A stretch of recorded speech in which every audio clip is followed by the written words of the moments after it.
ეგვიპტე ემზადება ახალი ლტოლვილთა ნაკადის მისაღებად. მაშინ, როცა ჰორმუზის სრუტეში კრიზისი ახლო აღმოსავლეთს უკიდურესი რისკის ფაზაში აქცევს. შეერთებული შტატების მობილიზაცია საზღვაო გზის გასახსნელად ამ შაბათს 2026 წლის 25 აპრილს მხოლოდ საზღვაო ოპერაცია არ არის. ეს არის ნიშანი იმისა, რომ სპარსეთის ყურის ომი შეიძლება სხვა ფორმატში დაბრუნდეს და ირანის სასტიკი რეპრესიები იწვევს უფრო მეტ ადამიანთა გადაადგილებას და მეტ ზეწოლას იმ ქვეყნებზე, რომლებიც უკვე ზღვარზე იმყოფებიან. კრიზისი იწყება ზღვაში, მაგრამ მისი დასრულება საზღვრებზეა ნავარაუდევი. ახლა ყველაზე მგრძნობიარე საკითხი მხოლოდ ნავთობი აღარ არის, არამედ სამოქალაქო მოსახლეობაა.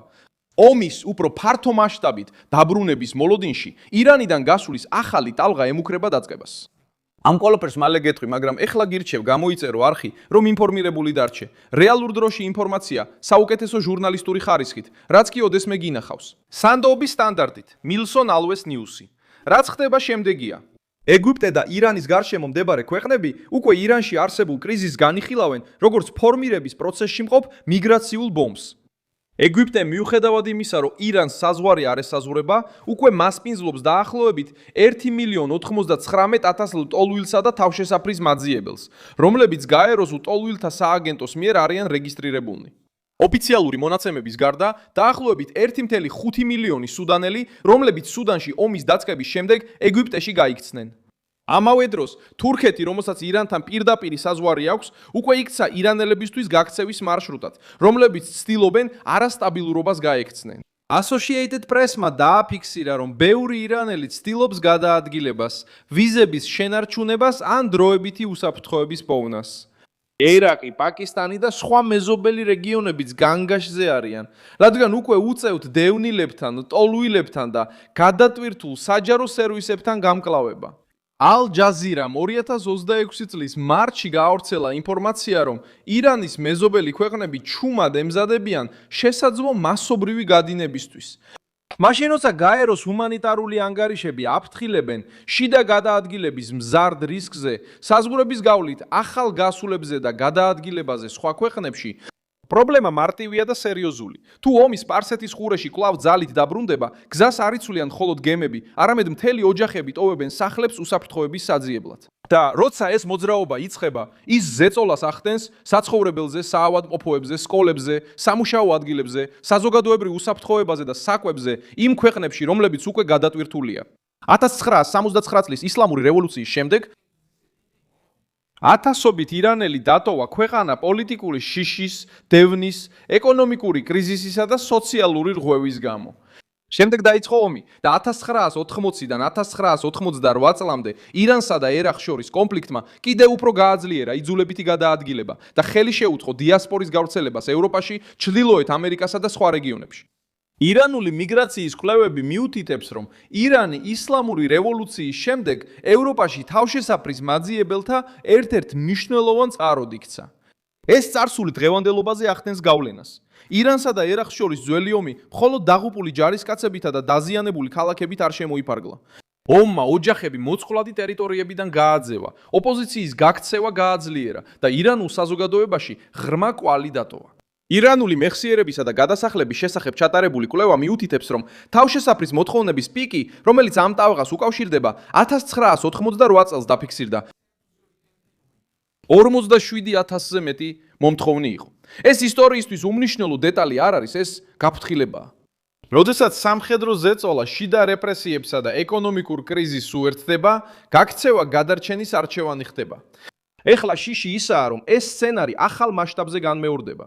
ირანი უკვე ზეწოლის ქვეშაა სანქციების, საზღვაო ბლოკადების, შიდა დაძაბულობის, ნდობის შემცირების და ახალი თავდასხმების მუქარის გამო. თუ ამერიკული პასუხი საზღვაო სფეროს გასცდება და უფრო მკაცრ ოპერაციებზე გადავა, ირანში ბევრმა შეიძლება იფიქროს, რომ დროა წავიდეს, სანამ საზღვრები კიდევ უფრო გართულდება.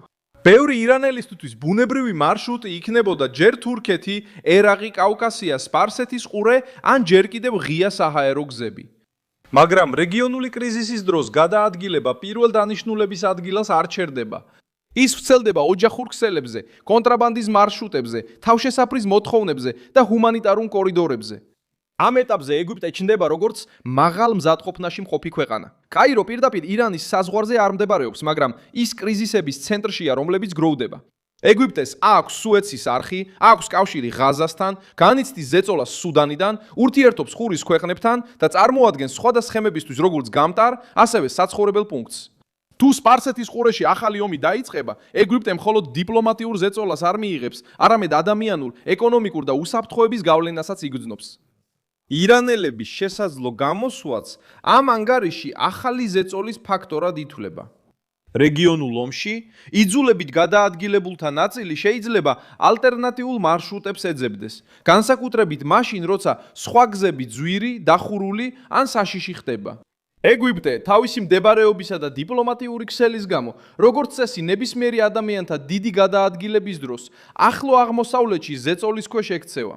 ამერიკული მობილიზაცია ზრდის ამ რისკს, რადგან აჩვენებს, რომ ვაშინგტონი არ აპირებს ჰორმუზი მუდმივი შანტაჟის იარაღად მიიღოს. გაერთიანებული სამეფოს თემთა პალატამ დააფიქსირა, რომ 13 აპრილს შეერთებულმა შტატებმა კონტრაბლოკადა დაიწყო იმ გემების წინააღმდეგ, რომლებიც ირანის პორტებში შესვლას ცდილობდნენ. იმ დროს, როდესაც სრუტის ხელახალი გახსნა პაკისტანის შუამავლობით მიმდინარე მოლაპარაკებების ცენტრალურ საკითხად იქცა. ირანმა კი სამხედრო მოქმედებით დაიმუქრა, თუ ამერიკული ბლოკადა არ დასრულდება. დოკუმენტი, რომელიც ვრცელდება, ასევე ყურადღებას ამახვილებს ეგვიპტის ნაკლებად თვალსაჩინო როლზე კრიზისის მედიაციაში. კარნეგის ფონდის განცხადებით, ეგვიპტელმა შუა მავრლებმა ამერიკული შეშფოთებები გადაუცეს სპარსეთის ყურეში ესკალაციის შესახებ და ასევე ირანული გაფრთხილებები შესაძლო საპასუხო ქმედებაზე, თუ კონფლიქტი გამწვავდებოდა. ეს აჩვენებს, რომ კაირო პრობლემას არ არის მოშორებული. ის ცდილობს კრიზისის მართვას მანამდე, სანამ ის საბოლოოდ მის კარზე დააკაკუნებს. მაგრამ დიპლომატია შეიძლება საკმარისი არ იყოს. თუ ომი ერთდროულად ხმელეთზე, ზღვასა და ჰაერში განახლდება, ეგვიპტეს მოუწევს პოზიციის დაკავება. ხურის რეგიონმა შეიძლება მხარდაჭერა მოითხოვოს.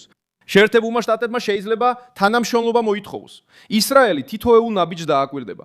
ევროპის ქვეყნებიც, რომლებიც ენერგიასა და მიგრაციაზე არიან შეშფოთებულნი, ასევე სტაბილურობისთვის ზეწოლას მოახდენენ. კაიროს ერთდროულად მოუწევს თავისი ეკონომიკის, ტერიტორიისა და სოციალური საზღვრის დაცვა. რეგიონის ისტორია გვასწავლის, რომ ომები იქ არ მთავრდება, სადაც იწყება. ისლამურმა რევოლუციამ გამოიწვია გადასახლება, ირანსა და ერაყს შორის ომმა გამოიწვია გადაადგილება. ხურის ომმა შეცვალა არმიები, ნავთობი და ალიანსები. სირიის ომმა მილიონები აიძულა სახლების დატოვება. სუდანში კონფლიქტი უკვე მძიმე ტვირთად აწევს ეგვიპტეს. ეხლა ირანთან ახალი კრიზისი შეიძლება გახსნას კიდევ ერთი ჰუმანიტარული ფრონტი, რომელიც ნაკლებად ჩანს ვიდრე ავიამზიდები, მაგრამ ისეთივე ფეთქებადია გრძელვადიანი სტაბილურობისთვის. თავარი საკითხი ისაა, რომ ლტოლვილები არ საიდან არ ჩნდებიან. ისინი ჩნდებიან მაშინ, როცა სახელმწიფო ვერ უზრუნველყოფს უსაფრთხოებას. როცა ომი მალაგასთან ახლოს მოდის, როცა ვალუტა ფას კარგავს, როცა შიში რუტინას ამარცხებს და როცა ოჯახები ხვდებიან, რომ ლოდინი შეიძლება ძვირი დაუჯდეთ. ირანის შემთხვევაში არსებობს გაქცევის ისტორიული მეხსიერება, არსებობს დიასპორა, რომელიც 10 წლეულების პოლიტიკური რღვევის შედეგად ჩამოყალიბდა, არსებობს თაობა, რომელიც უკვე იცის, სად გაიქცეს, ვის მიმართოს და როგორც სადოს გაქცევა. თუ ომი გამწვავდება, ეს ქსელი სწრაფად შეიძლება გააქტიურდეს. ამასობაში შეერთებული შტატები აგრძელებს სამხედრო ლოგიკით მოქმედებას. ჰორმუზის ხელახლა გახსნა ძალის სიმბოლოდ იქცა. ვაშინგტონი სურს დაამტკიცოს, რომ ირანს არ შეუძლია გლობალური ეკონომიკის დამუქრება და ამისთვის დაჯილდოვდეს. თუმცა სამხედრო თითოეულ ნაბიჯს გვერდითი ეფექტი აქვს. თუ ზეწოლა ირანის ვაჭრობას ანგრევს, გაქცევის შანსი იზრდება. თუ გაქცევა იზრდება, მეზობელი და პარტნიორი ქვეყნები ფასს იხდიან. და ეგვიპტე, რადგან რეგიონში პოლიტიკური და მიგური და ბოლოს გადახედეთ კომენტარებს, რომ კიდევ უფრო მეტად ჩაერთოთ მილსონ ალვეს ნიუსის საზოგადოებაში.